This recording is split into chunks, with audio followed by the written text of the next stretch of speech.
It is, I think, telling about our society that the word that we use for virtue, that word virtue, is basically completely disconnected and unrelated to what was meant by the Latin word virtus, which is the word from which virtue is derived. But to the Romans, virtus, that word meant something so fundamentally different and basically unrelated to what people think of as virtue today, that it's telling that we don't even have a word that roughly translates to what they meant by that. Virtue in the Western world today is something like be nice, be polite, don't litter, don't be racist, and like have correct opinions about climate change. That's basically morality to the Western mind today.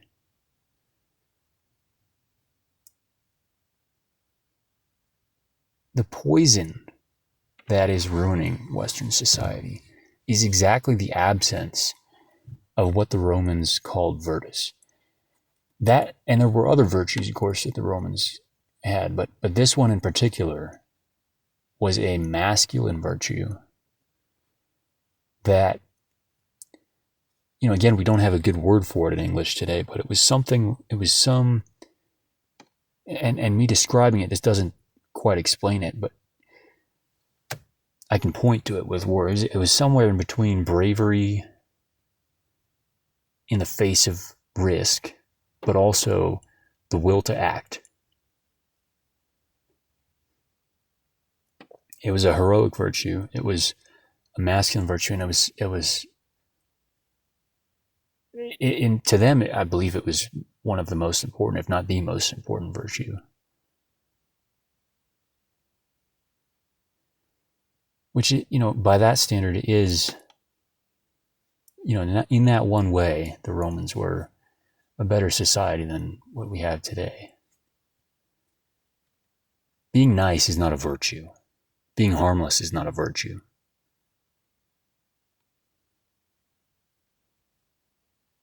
To them, it was important that a man, a virtuous man at least, would have the strength to do what needed to be done.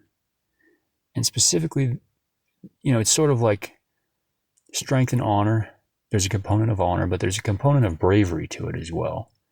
A component of doing what needs to be done in the face of potential risk, or, some potential significant risk of downside or danger. No one has that today. Everyone has opinions because opinions are easy to have, and they think that makes them virtuous. Oh, I have good opinions about climate change. I even donated $10 to this GoFundMe. That makes me a good person. It's pathetic, Nobody really has the will to act on anything, and certainly no one has the will to deviate from the mainstream or from what everyone else is doing. Everyone just follows. It's a herd. It's a herd of people we have with no shepherd.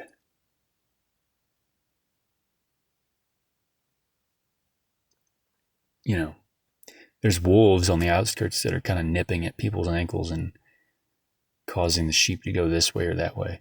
But there is no shepherd who cares about the well-being of the sheep. Not in this age.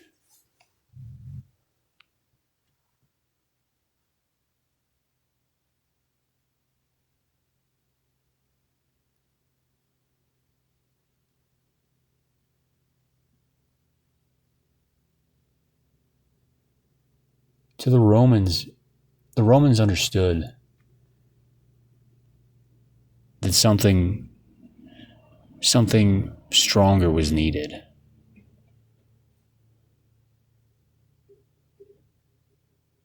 It wasn't enough to be a quote unquote good person by today's standards. You couldn't just be nice. It's not about being nice. A nice person is not a good person.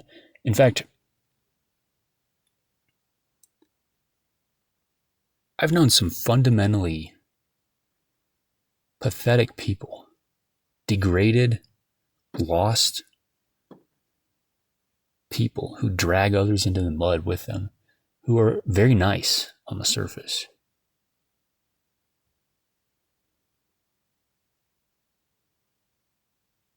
That's not a virtue. That's just it's virtue signaling. It's like saying polite things, in front of a person, and then when you're discussing that person with someone else, you have no hesitation to throw them under the bus. If you can't say it to their face, why would you say it at all? And sometimes there are negative things that need to be said. But if you don't have the balls to say it to someone's face, then what right do you have to say it to anyone? You should have your tongue cut out for that.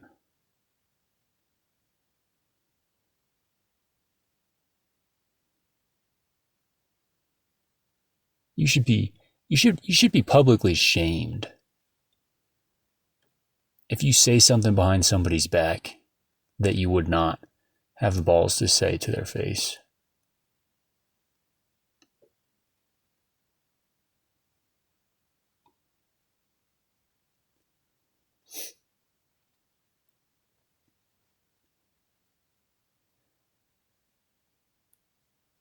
What we're missing in this society is masculine virtue.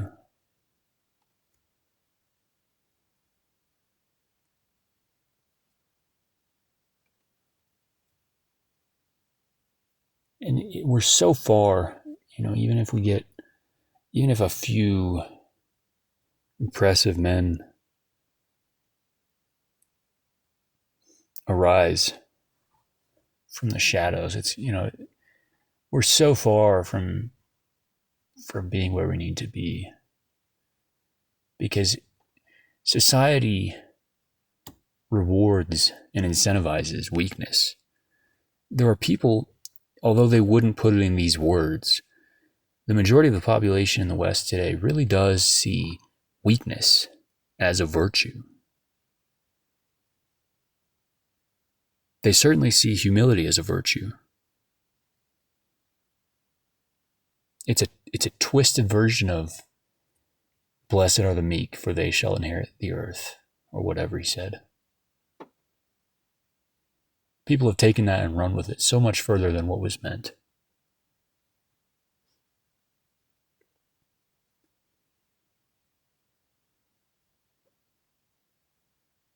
Or maybe it was a prophecy of the age that we now live in.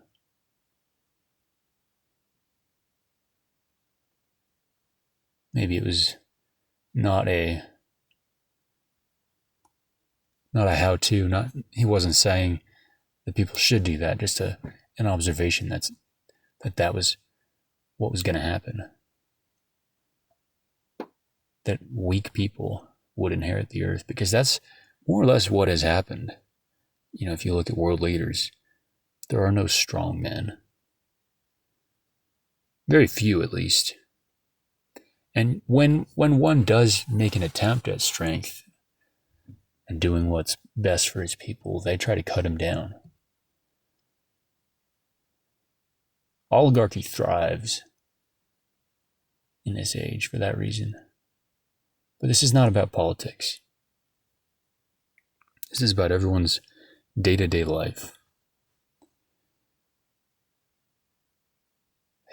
As a man, if you do not have the will to do what must be done, you are nothing.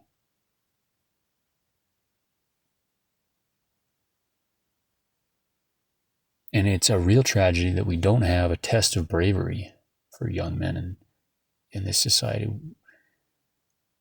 The Celts and Germanic tribes, and I think some of the Nordic ones, had the Kurios. There were certainly Native American Indian tribes that had similar things. The Apaches had something where young men would go out into the wilderness alone and, have to run a certain distance and survive. For the Celts, the Kurios was young men, a small band of young men, either teenagers or, maybe from the ages of 13, 14 on up to 20 or so. A small band of them would go out with nothing but their weapons and just live on their own, away from the tribe for a while. And they would have to hunt and gather for themselves. And the expectation was that they would also raid neighboring peoples, which would give them a little bit of wealth if they were successful to start off with. But there was something that marked your transition from boy to man. And it wasn't just turning 18. You had to do something. It is a travesty that we don't have that today. In a lot of Indian tribes of the Southwest, you were not treated as a man.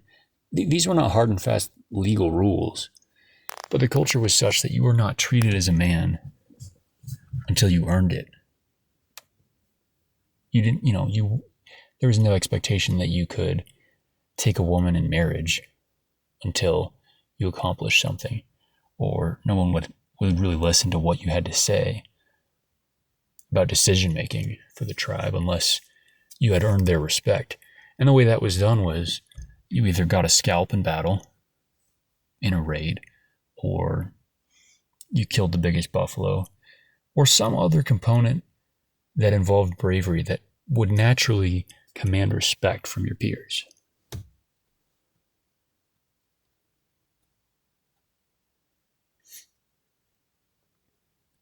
And respect is so perverted now too, because everyone in our culture now, it's all about demanding respect instead of commanding it. It's like, oh, I'm going to be lame. I'm going to be this like degraded version of myself. I'm going to make no effort at greatness. And I just demand that you're going to respect me. Like, just for existing in Western civilization, just for existing, you get respect. We talk about basic human rights as if that's real. Just for breathing and eating and shitting, you think you get some respect? Respect is earned. It doesn't mean that there isn't a certain dignity inherent in a human being, but people are so quick. They throw away their own dignity. They live their life in a way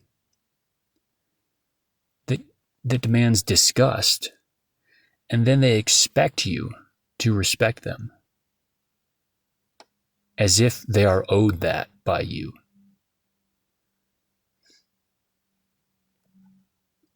You're not owed anything. But it is true that an individual who is aligned with his true intuition, without trying, will naturally command people's respect.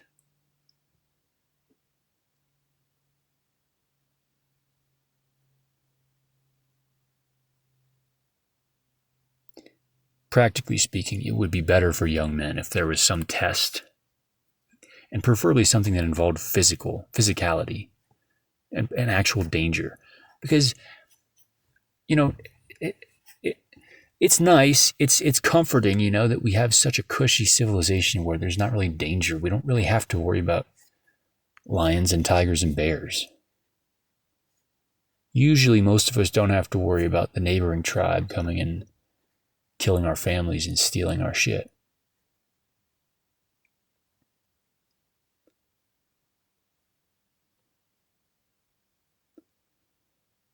But there's a non-zero amount of downside to that. because there's something fundamentally necessary about the risk component, specifically for men.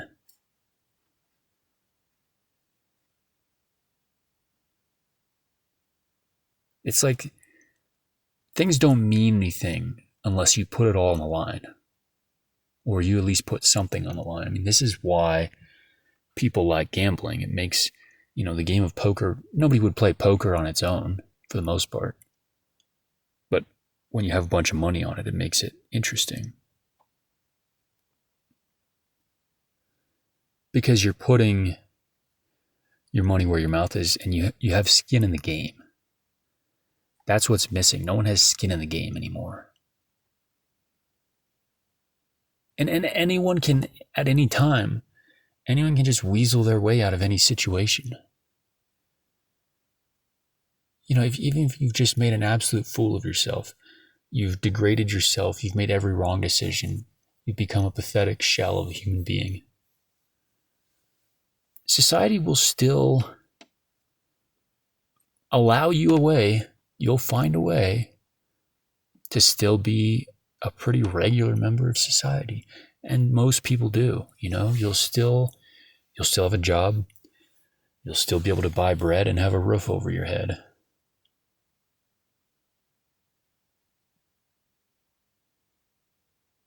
It was probably a better time when young men were forced to come face to face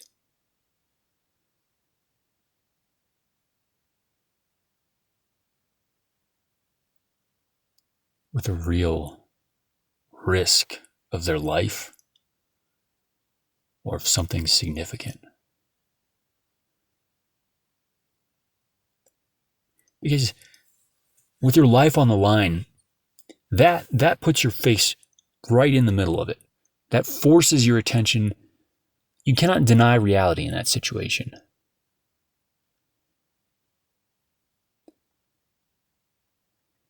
If it's you in a fight to the death with another man,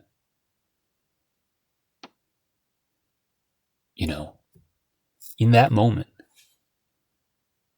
you are forced to contend with reality as it actually is. There's no, it's not like when you're sitting in your air-conditioned room at home playing video games or on social media, and you feel so protected and so capable of just having any opinion. You can have an opinion without putting anything behind it, without having skin in the game.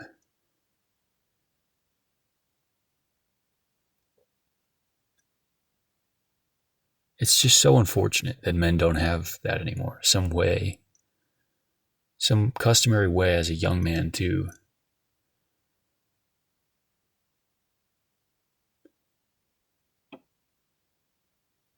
really risk it all.